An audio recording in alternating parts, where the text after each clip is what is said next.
태국의 현 국왕은 와칠라랑콘이라고 하는 이름을 가지고 있습니다.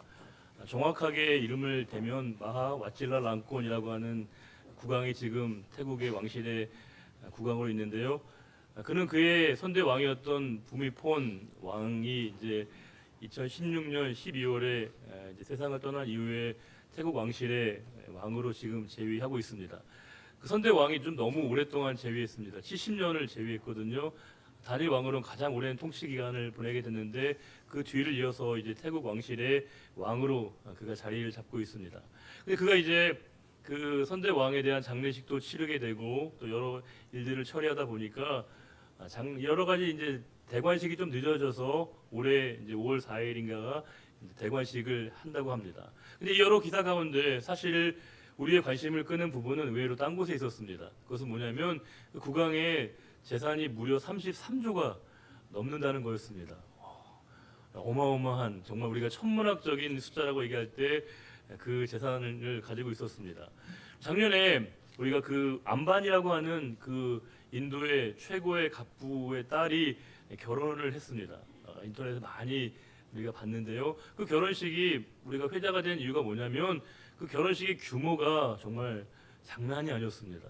세계 각국에서 유명한 셀럽들을 초대하기 위해서 전용기를 수차례 띄우게 되기도 하고요. 또 5성급 호텔 전체를 다 예약을 했습니다. 그래서 그 결혼식 단일 행사를 위해서 들어간 돈이 1억 달러였습니다.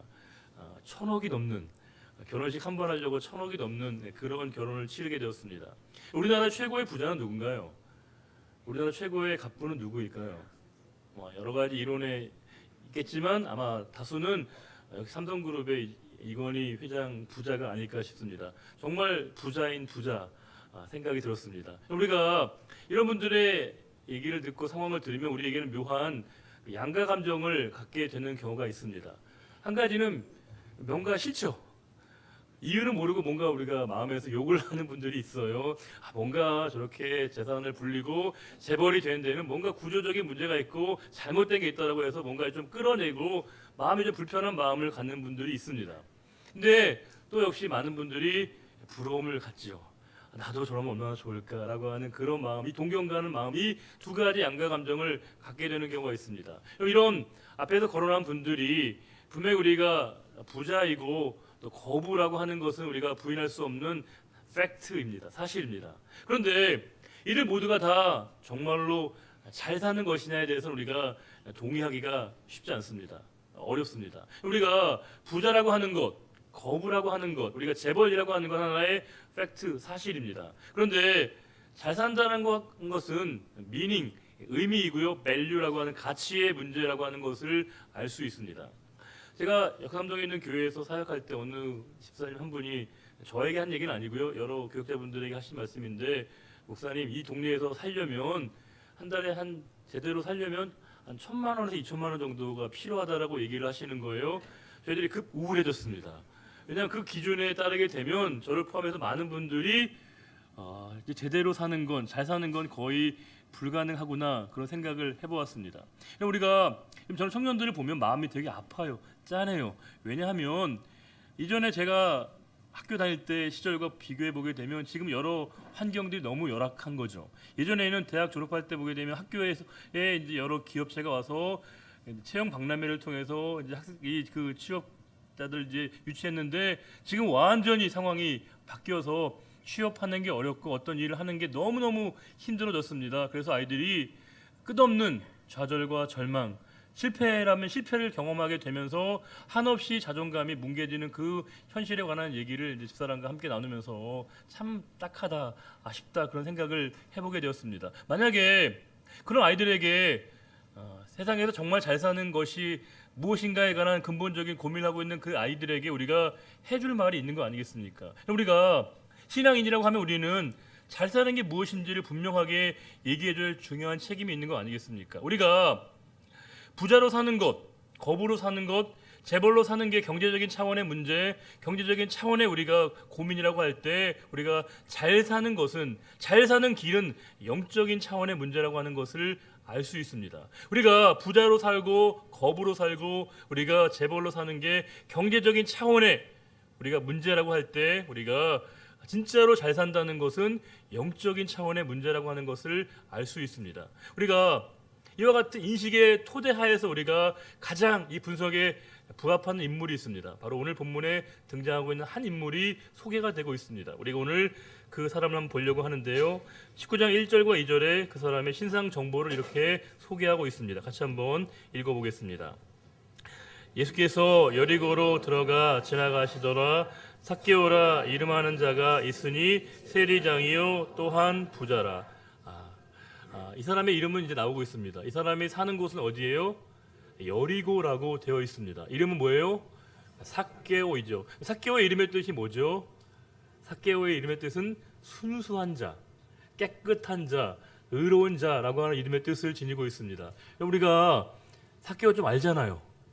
삭개오를 우리가 제법 알잖아요. 그런데 우리가 알고 있는 삭개오는 전혀 그의 이름에 부합한 모습이 아니었다는 거죠. 아마 삭개오의 부모님은 정말 그 아이가 자라서 깨끗하고 순수하고 의롭게 살아주기를 기대하겠지만 삭개오는 전혀 그런 삶을 살지 못했다는 겁니다. 왜냐하면 그의 직업을 뭐라고 소개하고 있냐면 세리장이라고 소개하고 있습니다. 우리가 세리는 지금의 이 세무공무원과는 완전히 다른 거예요. 지금의 이 세무공무원은 우리가 조세 행정을 위해서 우리가 필요한 국가 공직자이고요. 우리가 형평성을 위해서 필요한 절대적인 자리이지만 당시의 세리는 좀 달랐습니다. 로마는 식민지 지역을 다스리고 통치할 때 이렇게 세금을 거둬들이기 위해서 직접 로마에서 관리를 파견하지 않았습니다. 그 지역의 유력자를 한 명을 택해서 그에게 세금을 이렇게 거둬들이게 만들었던 겁니다. 5년마다 한 번씩 이 세금을 거둬들이기 위해서 유력자들을 선출하게 됐는데 그 선출 방법이 뭐냐? 최고액을 응찰하게 되면요, 그 5년 동안에 세금을 수납할 수 있는 권한을 얻게 되는 겁니다.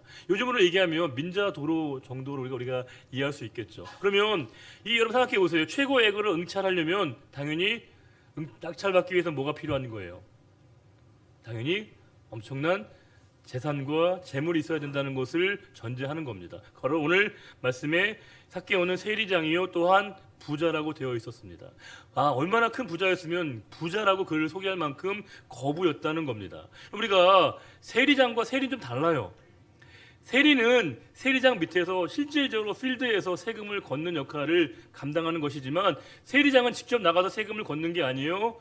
말 그대로 재물을 통해서 끝없이 이 세리들을 관리하면서 자신의 재산과 재물을 확장하는 역할을 하는 게 바로 세리장이 삭개오였던 겁니다. 그에 대해서 이렇게 소개하고 있는데 우리가 이 세리장이었던 삭개오를 보게 되면 뭔가 아쉬운 게 없어 보이죠. 그는 이미 사회적인 명성과 지위와 부를 얻었기 때문에 뭐 하나 아쉬운 게 없어 보인다는 겁니다. 그런데도 불구하고 이 삭개오가 뭔가 마음속에 갈등과 고민을 좀 하고 있었던 것 같습니다. 마침 그 마을에 예수님, 당대 최고의 셀럽이었던 예수님이 그 마을에 오신다는 이야기를, 이 소문을 이 삭개오도 듣게 되었습니다. 3절입니다. 같이 볼까요? 그가 예수께서 어떠한 사람인가 하여 보고자 하되 키가 작고 사람이 많아 할 수 없어. 그가 예수님을 어떤 분이신지 알고 싶어 했다는 겁니다. 보고 싶어 했다는 거예요. 우리가 이 삭개오가 예수님을 보고자 했을 때 아마 일반적인 호기심도 있겠죠. 그분이 어떤 분이시길래 저렇게 유명하고 인기인가 라고 하는 관심도 가질 수 있었고요. 아니면 뭔가 또 다른 고민을 안고 뭔가 우리가 알지 못하는 그 안에 내면의 깊은 고민과 고뇌함을 가지고 그분을 좀 만나면 내가 뭔가 인생에 답을 얻지 않을까라고 하는 기대감을 가지고 예수님이 오시기를 바랐는데 앞불사 이 삭개오에게 예상치 못했던 난관이 있었다는 겁니다. 왜냐하면 예수님은 당대 최고의 인기인이었거든요. 예수님이 운집해서 예수님이 오가시면요 수많은 사람들이 함께 이렇게 예수님을 따라다닌 겁니다. 혹시 게릴라 데이트라고 혹시 아세요? 우리가 인기인들을 인터뷰할 때 스튜디오에서 인터뷰하는 게 우리가 상례이긴 하지만 이제 보통 우리가 길거리에서도 우리가 그분들을 인터뷰하는 게 있거든요. 그때 우리가 인기의 척도를 볼 수 있죠. 그분이 얼마나 큰 인기를 끌고 있는지를 알 수 있어요. 왜냐하면 함께 움직일 때마다 수많은 사람들이 운집하는 걸 보면 저분 인기가 있구나 이런 게 실감이 나거든요. 제가 이번 주 새벽 기도 할 때 제가 너무 고마웠던 건 뭐냐면 우리 유치부 한 아이가 이제 기도 받으러 올 때마다 저를 너무 이렇게 반겨주고 막 이렇게 안아주는 거예요. 집에서도 경험하지 못하는 이 환대를 받으니까 너무 황송하고 너무 기쁘더라고요. 너무 좋아하는 거예요. 물론 저 개인에 대한 호감도 있겠지만 아마 부모님으로부터 적절한 교육을 받았기 때문에 그런 일이 있었을 것이라고 생각하는데 저는 너무 기뻤거든요. 여러분 그게 얼마나 기쁜 일인지 알고 있지 않습니까? 제가 몇 년 전에 동남아권에 있는 곳에 단기 선교 비전 트립을 여러 세대들과 함께 갔는데요. 거기 가서 이제 거기도 한참 들어간 곳입니다. 사람이 별로 살지 않는 인적이 드문 곳이지만 여러 사람들이 또 이제 마을을 이루고 있는데 저희가 이제 봉사를 하고 말씀을 전하는데 동네 아이들이 제법 많습니다. 근데 아이들이요, 저희들이 가면 그렇게 한국 사람을 좋아하는 거예요. 그리고 한국 노래도 알고 있더라고요. 한류가 거기까지 영향을 미치고 있어요. 근데 이제 너무 좋은 게 뭐냐면 색다른 체험한 게 뭐냐면 저희가 가면 아이들 한 4, 50명이 저희들 막 둘러쌉니다. 그리고 제가 움직일 때마다 따라다녀요. 그러면서 여러분 놀라운 게 뭔지 아세요?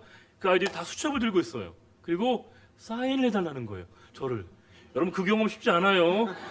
4, 50명이 한 줄을 쫙 들어서가지고요.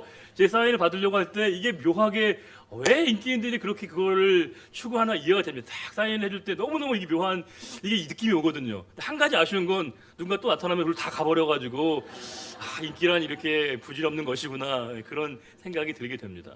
지금 이 삭개오는 예수님을 너무나 보고 싶어 했는데 단신이었고요.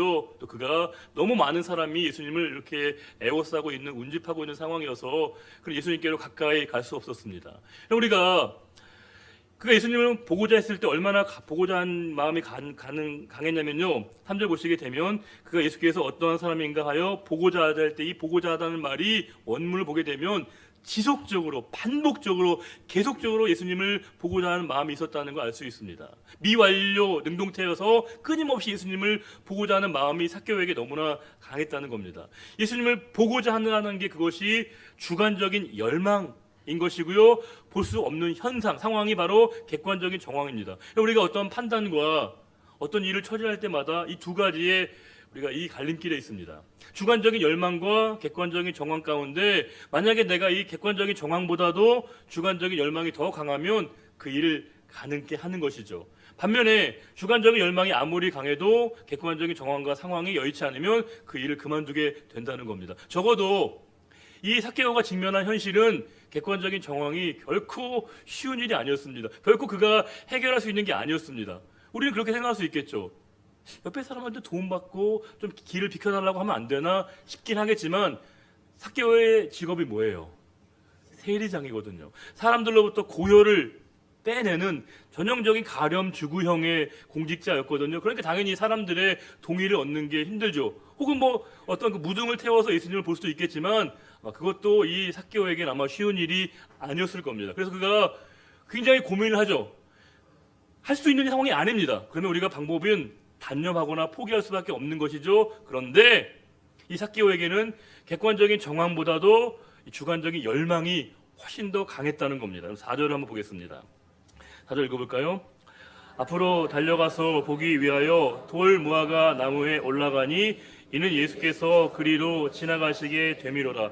지금 여러 사람들이 운집해 있어서 예수님을 볼 수 없는 게 객관적인 정황이에요. 그런데 이 삭개오가 하나의 지혜를 짜낸 겁니다. 예수님이 가실 만한 동선을 예측하고 그곳에 미리 가서 한 나무 위에 그가 올라가게 된 겁니다. 여기서 돌 무화과 나무라고 되어 있는데 예전 번역에는 뽕나무라고 되어 있습니다. 그가 그곳에 올라간 겁니다. 근데 여러분 이게 이해가 되세요?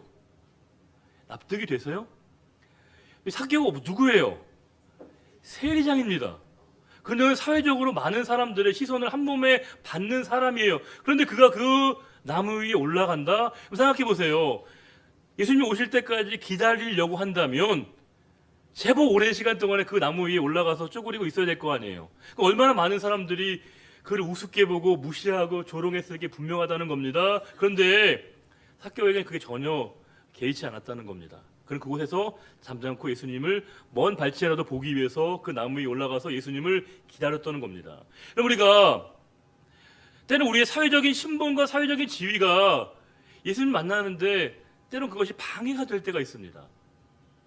내가 어떤 사람이냐가 오히려 주님께로 가까이 가는데 오히려 그것이 방해가 될 때가 있다는 거예요. 우리는 신앙인으로서 겸손을 마치 신앙의 미덕이자 완성인 것처럼 생각하지만 그렇지 않아요. 원리적으로 보면 겸손은 신앙의 기본기입니다.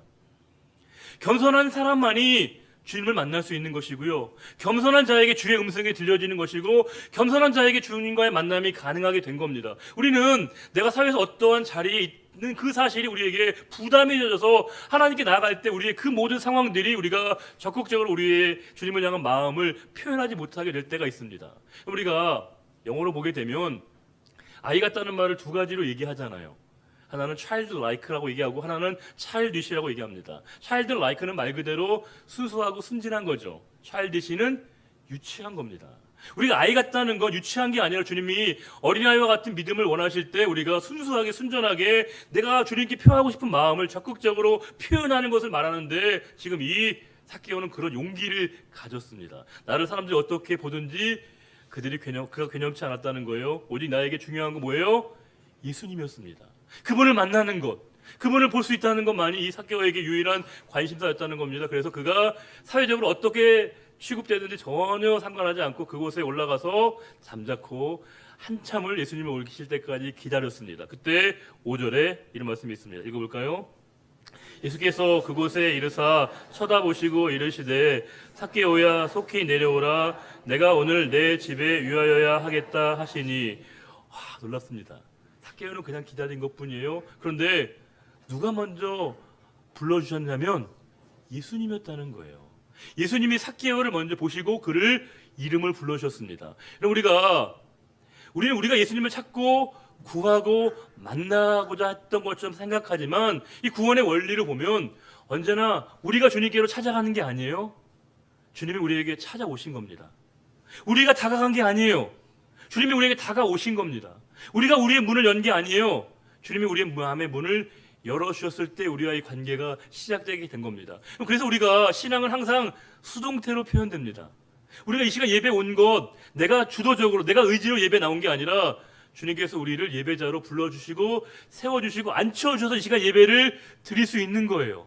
우리가 봉사하고 섬기고 찬양대와 모든 우리가 각양의 모습대로 오늘 여러 모습으로 우리가 수고하는 분들이 계신데 너무 감사하죠. 너무 고맙습니다. 그런데 그 이전에 우리가 늘 깨달아야 할 게 뭐예요?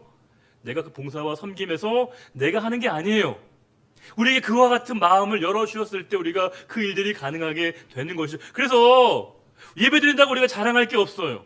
섬긴다고 우리가 그것 때문에 우리 자신을 내세우거나 드러낼 이유가 없다는 거죠. 왜요? 주님이 우리에게 먼저 찾아와 주신 것이거든요. 우리 이름을 불러주신 거예요. 우리에게 손을 내밀어 주신 거예요. 그럴 때 이 만남이 우리에게 가능해진 것이고 우리 구원의 여정이 우리에게 시작되게 되었다는 사실입니다. 주님이 먼저 이 삭개오의 이름을 불러주셨습니다. 그리고 뭐라고 하시냐면 5절에 뭐라고 하셨습니까? 삭개오야 속히 내려오라. 우리말 번역에는 빠져 있는데 이 사이에 가르라고 하는 헬라어가 있습니다. 뜻이 뭐냐면 왜냐면이에요. 이유를 설명하는 거죠. 예수께서 그곳에 이르사 쳐다보시고 이르시되 삭개오야 속히 내려오라. 왜냐하면 내가 오늘 너의 집에 머물 것이기 때문이다라고 예수님이 말씀해 주셨습니다. 근데 놀라운 건 6절에 이런 말씀을 주고 있습니다. 읽어볼까요? 급히 내려와 즐거워하며 영접하거늘. 이게 우리말 번역에는 잘 드러나지 않는 아쉬움이 있어요. 여러분 5절에 예수님께서 삭개오에게 속히 내려오라는 말이 스퓨사스 카타베라고 하는 헬라어 단어입니다. 그런데 6절에 급히 내려오라는 말이 스퓨사스 카타베입니다. 예수님 말씀하신 그대로 즉시로 그가 이 말씀을 이행했다는 겁니다. 순종이라고 하는 건 우리가 이유여하를 붙이는 게 아니죠. 온전하게 절대적으로 전적으로 순종하는 것이 주님의 말씀에 대한 온전한 순종이라고 하는 겁니다. 우리가 창세기 한번 보겠습니다. 창세기 6장 22절 좀 자막이 있습니다. 제가 한번 읽어볼게요. 노아가 그와 같이 하여 하나님이 자기에게 명하신 대로 준행하였더라. 7장 5절도요. 노아가 여호와께서 자기에게 명하신 대로 준행하였더라. 노아 방주 짓는 사건이잖아요. 제가 의도적으로 뺀 단어가 있죠. 뭐예요? 다라는 단어죠. 노아가 하나님 말씀을 들었을 때 순종은 했어요. 그런데 성경이 2번씩이나 강조하고 있는 그 사실은 뭐예요? 그가 전적으로 온전히 순종했다는 것을 이야기해 주고 있습니다. 우리는 순종을 할 때 우리가 상황을 들 때가 많아요. 우리가 조건을 달 때가 많다는 거죠. 우리는 늘 부분적이고 제한적이고 일시적이고 충동적이었 따라서 순종마저도 우리가 감정에 따라 분위기에 따라 달라질 때가 있어요. 내가 마음에 들면 순종하게 되고 내가 마음이 열리지 않으면 순종하지 않게 될 때가 있습니다. 그런데 지금 이 말씀을 통해서 삭개오는 예수님 말씀하신 그대로 바로 그가 즉시 이행했을 때 진정한 순종이 무엇인가를 우리들에게 그렇게 이야기해 주고 있습니다. 순종이라고 하는 것은 결정권을 내가 행사하는 게 아니죠. 내가 행동하는 모든 것의 판단의 주체를 주님으로 인정하며 그분이 우리에게 말씀하시고 우리에게 분부하신 모든 것을 그대로 이행하는 것이야말로 진정한 순종의 본질이라고 하는 겁니다. 그때 놀라운 변화가 나타났는데 6절에 급히 내려와 즐거워하며 영접했다고 되어 있습니다. 주님을 만난 자의 삶에 어떤 변화가 나타나는지를 전형적으로 보여주고 있습니다. 어땠다는 거예요? 그가 즐거웠다는 거죠. 여러분 표정 왜 그러세요? 우리가 주님을 만나면 반드시 우리에게 즐거움이 있다는 거예요. 근데 우리의 아쉬움은 뭔지 아세요, 여러분? 이 주일에 우리가 목사는 만나요. 성도끼리는 만나요. 근데 주님을 안 만날 때가 있습니다. 친한 사람은 만나요. 가까운 사람은 우리가 만날 때가 있어요. 그런데 이상하게도 우리가 주님을 만나지 못하고 돌아갈 때가 있다는 겁니다. 교회는 주님을 만나는 것입니다. 예배는 하나님을 만나는 것이에요. 우리는 이 시간 목사에게 주목하는 게 아니죠. 죄송하지만 장로님과 권사님에게 주목하는 게 아니에요. 우리가 가장 친한 사람에게 집중하는 게 아니라 하나님에게 집중하는 것이고 그분에게 내 마음을 표현하는 것이겠죠. 이 우리가 예배를 드리면서도 우리가 기뻐하지 않는 이유가 뭐냐면요. 예배가 우리가 정말 지루해졌어요. 답답해지고 우리가 지겨워지는 이유가 뭐냐? 영접하지 않는다는 거죠.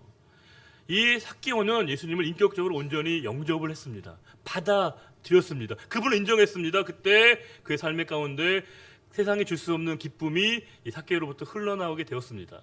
그런데 7절에 반응이 예상치 않은 게 있습니다. 7절 읽어보겠습니다. 무사람이 보고 수군거려 이르되 저가 죄인의 집에 유하러 들어갔도다 하더라. 여러분 얼마나 좋은 일이에요. 한 사람이 주님께로 돌아온 게 얼마나 감격적인 일이에요. 그런데 뒤에서 사람들이 뭐라고 해요? 수군수군 됐다는 거죠. 뒷말을 했다는 겁니다. 우리가 선한 일을 한다고 해서 옳은 일을 한다고 해서 바른 일을 한다고 해서 모든 사람들이 다 거기에 박수 쳐주는 게 아니에요. 모든 사람들이 다 거기에 동의해 주는 게 아니에요. 모든 사람들이 거기에 다 아멘 해주는 게 아니에요. 누군가는 거기에서 죄송하지만 딴지를 걸 수 있어요. 그리고 뭔가 우리를 불편하게 뒤에서 우리에게 이렇게 얘기할 수 있겠죠. 그런데 그렇다고 해서 그것이 하나님의 일을 하는데 결정적인 장애가 되면 안 된다는 겁니다. 말을 들을 수도 있죠. 이야기를 들을 수 있죠. 건강한 교회가 뭐예요? 건강한 공동체는 잡음이 들리지 않는 게 아니에요. 부정적인 얘기가 전혀 없는 게 아니에요. 그렇지만 이 모든 얘기가 다 승화되어져서 긍정적인 해석을 해내는 공동체가 바로 우리가 건강한 교회라고 하는 겁니다. 어려움이 있으면 그 어려움을 통해서도 우리에게 향하시는 하나님의 뜻하심을 발견할 수 있어야 되거든요. 지금 사람들이 수군거렸어요. 주위에서 뭐라고 얘기해요. 그러나 예수님과 삭개오에겐 전혀 그것이 중요하지 않았다는 겁니다. 왜냐하면 삭개오에게 중요한 것은 예수님이었고 예수님에게 중요한 건 삭개오였던 사실입니다. 우리가 여러분 죄송하지만 너무 많은 말들이 우리를 힘들게 하는 이유가 뭘까를 보게 되면 뜻밖의 우리가 예수님께 집중하지 못할 때 그렇습니다.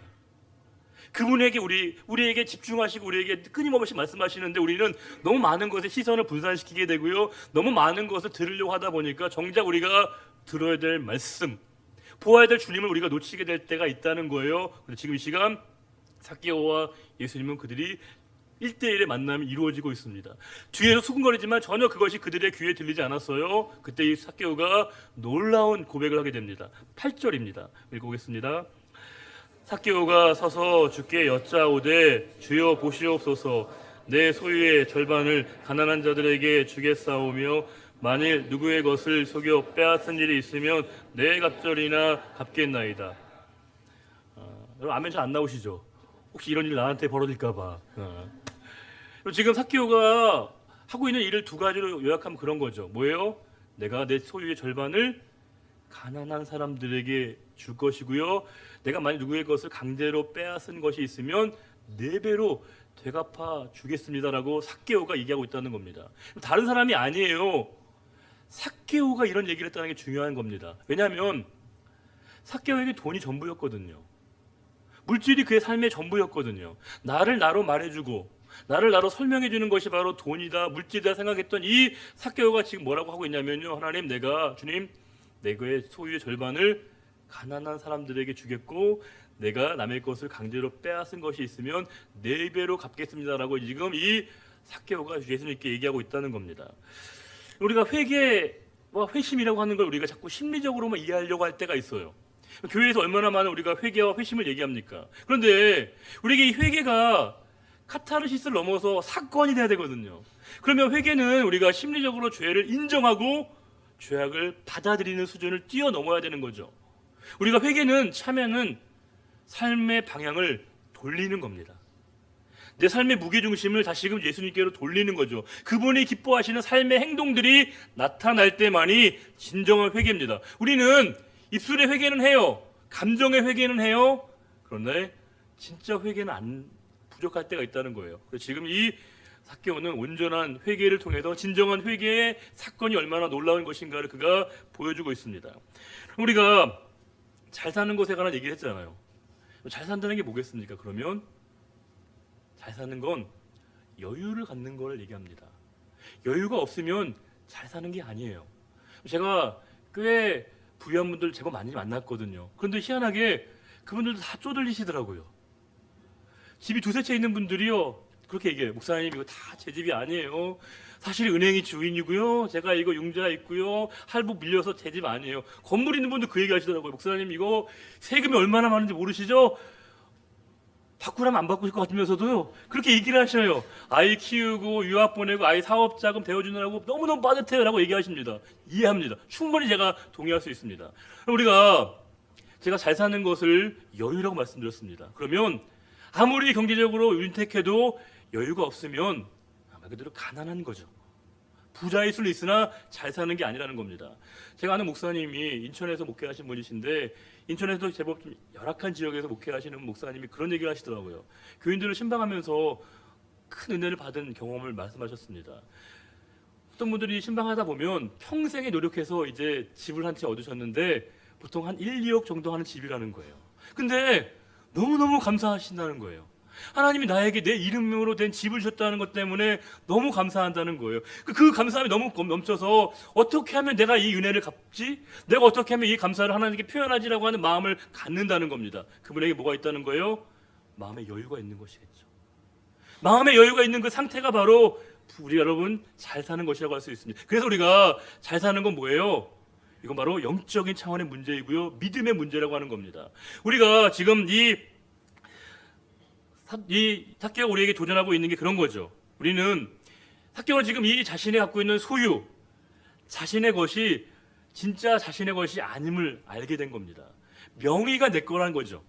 쉽게 얘기하면 명의 신탁을 받은 겁니다. 그래서 자신에게 맡겨진 걸 기꺼이 주님께 드릴 수 있었던 것이고, 누군가를 위해서 내가 나눌 수 있는 것이 있다는 것, 주님을 위해서, 주님이 기뻐하시는 위해서 내가 드릴 수 있다는 그 사실이 있다는 것으로 말미암아 여유로움을 그가 느끼게 되어졌을 때, 그때 전까지 이 삭개오는 부자일 뿐이었지만 진짜 잘 사는 삶으로 그가 달라지게 되었다는 것을 성경이 우리에게 이야기해 주고 있습니다. 우리는 가질 때가 아니라 놓을 때, 집을 때가 아니라 그것을 내려놓게 될 때 우리가 진정한 구원의 감격을 누리게 된다는 겁니다. 구원은 뭐냐면요, 마음의 평안이 우리에게 주어지는 상황입니다. 참된 자유를 누리는 거예요. 삭개오는 많은 것을 가졌어요. 부자였어요. 세리장이었어요. 그런데 마음에 평안과 위로와 감사가 없었겠죠. 그런데 비로소 주님을 만난 이후에 그의 삶에 놀라운 존재 안에 변화가 나타나게 된 겁니다. 평안이 찾아온 거예요. 위로가 찾아온 거예요. 그래서 그가 이제 이 놀라운 고백을 했을 때 주님이 이렇게 말씀하십니다. 9절 읽어보겠습니다. 예수께서 이르시되 오늘 구원이 이 집에 이르렀으니 이 사람도 아브라함의 자손이미로다. 그가 진정한 구원을 받은 것을 이야기해주고 있습니다. 올 한 해 예배 3복을 사모하고 있습니다. 예배 수복과 예배 회복과 예배 축복입니다. 수복이 뭐죠? 우리 예전에 6.25가 났을 때 북한군이 남침해가지고 우리가 계속 밀렸잖아요. 전역이 다 밀려가지고 낙동강까지 갔었잖아요. 뭐 부산에 우리가 이제 여기 털을 잡고 살았는데, 우리 인천 상륙작전도 성공하게 되고 우리가 그 연합군이 계속 치고 올라가서 결국 다 이제 땅을 되찾고 마지막에 서울을 수복하게 되지 않습니까? 탈환하게 되는 거죠. 수복은 뭐예요? 탈환하게 되는 겁니다. 빼앗긴 것을 되찾는 것이겠죠. 우리가 예배의 수복이라고 하는 것은, 우리가 예배는 뭐냐면 내 시간 안에, 내 중심 안에, 내 존재 안에 우리가 빼앗겼던 것들, 내 삶의 주권을 빼앗겼던 것을, 빼앗긴지도 모르며 살았던 것에 다시금 주님을 영접하고 모셔드리는 겁니다. 수복은 이 자리를 넓혀가는 거죠. 그래서 올 한 해 우리가 예배를 수복한다고 할 때 우리가 내 삶의 시간 속에 영혼의 가치를 부여하면서 그 시간을 더 우리가 예배자로 서기를 바라는 것이고, 단순하게 시간만 드리는 게 아니라 내 존재를 드림으로 말미암아 그 존재 안에 주님으로 채워지는 이 영적인 감격이 우리 안에 있어지기를 바라는 기도의 제목이 바로 예배의 수복인 것이고, 저는 말씀 보면서 이 삭개오의 말로 예배의 수복의 정신에 너무나 부합한 사람이다. 그의 마음의 자리는 철저하게 돈과 물질로 살아갔던 그가 예수를 만남으로 말미암아 그분을 영접했을 때 그분이 찾아오셔서 그의 삶의 안에 새로운 구원의 여정이 시작되게 될 때 이것이야말로 예배의 진정한 수복이라는 생각이 들면서, 하나님께서 우리 시간에 우리에게 주시는 것은 잃어버린 자를 찾아서 오셨다는 겁니다. 근데 중요한 건 내가 무엇을 잃어버렸는지도 모르고 살아가는 분들이 너무 많다는 겁니다. 내 영혼의 중심을, 내 마음의 관심을 빼앗기며 살아가고 있는 우리들에게 다시금 주님이 내 영혼의 자리에 찾아오셔서 주님을 온전히 주님으로 영접하게 될 때, 인정하게 될 때 오늘 말씀 그대로 삭개오가 누렸던 축복처럼 그 축복의 은혜가, 구원의 감격이 우리에게 회복되어지는 그 자리에 우리가 동일하게 설 수 있다는 겁니다. 우리 9절과 10절 말씀을 다 같이 한번 읽고 오늘 설교를 마치겠습니다. 9절과 10절입니다. 예수께서 이르시되 오늘 구원이 이 집에 이르렀으니 이 사람도 아브라함의 자손이미로다. 인자가 온 것은 잃어버린 자를 찾아 구원하려 함이니라. 아멘. 주님, 우리에게 참된 구원의 은혜와 감격을 알게 하여 주시고 올 한 해 우리가 예배자로 온전하게 서기를 원합니다. 진정한 예배의 삼복을 누리는 한 해가 되기를 원합니다. 우리가 빼앗긴 우리의 시간, 빼앗긴 우리의 관심, 빼앗긴 마음의 중심과 무게중심을 다시금 주님께로 돌려드리며 내 삶의 자리 가운데 다시금 주님을 영접하는 이 새로운 결단이 있는 한 해가 되기를 원합니다. 우리가 늘 우리 것으로 채우려고 할 때 우리 마음은 늘 불안하고 초조하고 염려하게 되지만, 삭개오가 주님을 영접했을 때 그 마음의 평안과 참된 자유를 경험했던 것처럼 우리 역시 모두 다 예배 안에 진정한 평안과 참된 자유를 경험하는 한 해가 되기를 원합니다. 연약한 저희들 홀로 두게 마시고 주님이 우리를 붙잡아 주셔서 주님이 원하시는 그 길에 서게 해주시고, 우리가 서로를 정죄하고 판단하는 것이 아니라 내 믿음의 자리를 언제나 주목하고 계시는 주님만 바라볼 수 있는 우리 모두가 되기를 바라오며 존귀하신 우리 주님 예수 그리스도의 이름으로 감사하며 기도드리옵나이다. 아멘. 다 같이 일어나셔서 찬송가 436장 함께 찬송하겠습니다.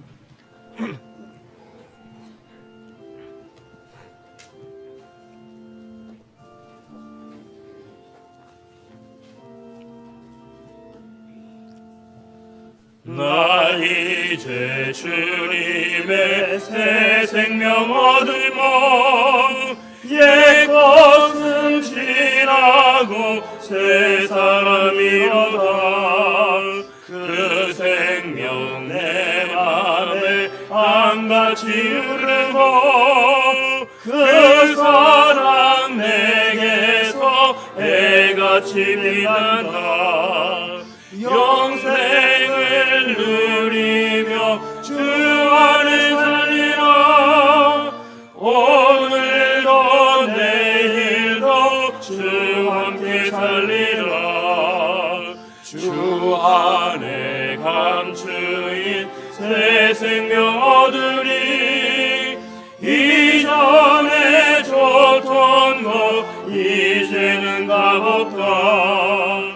하늘의 은혜와 영화를 맛보니 찬송과 기도로 주 함께 살리라.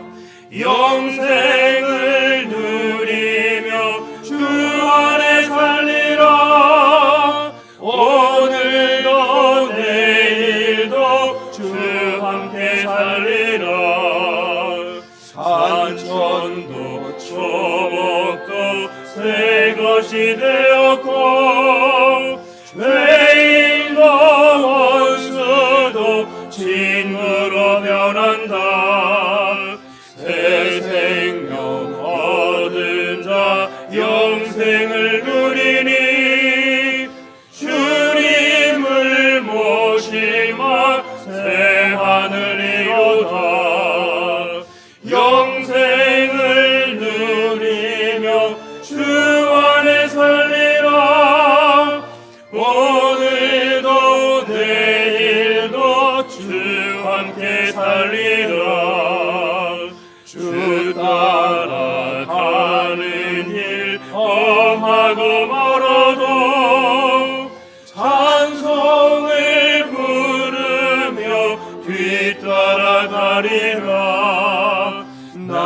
주를 모시고 영원히 살리라.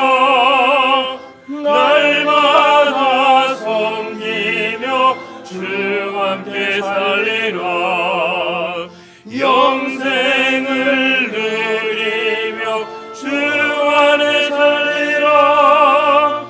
오늘도 내일도 주 함께 살리라.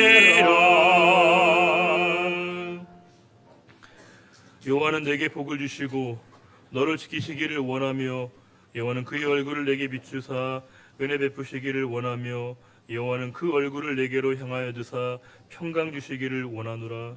이제는 우리 주 예수 그리스도의 은혜와 하나님 아버지의 참 사랑과 성령의 인도 교통 충만케 하심이 오직 우리의 삶의 자리 가운데 주님을 주인으로 모시며 온전한 예배자로 살기로 다짐하는 우리의 거룩한 결단과 믿음의 고백 위에 이제로부터 영원히 함께하여 주시기를 간절히 축원하옵나이다.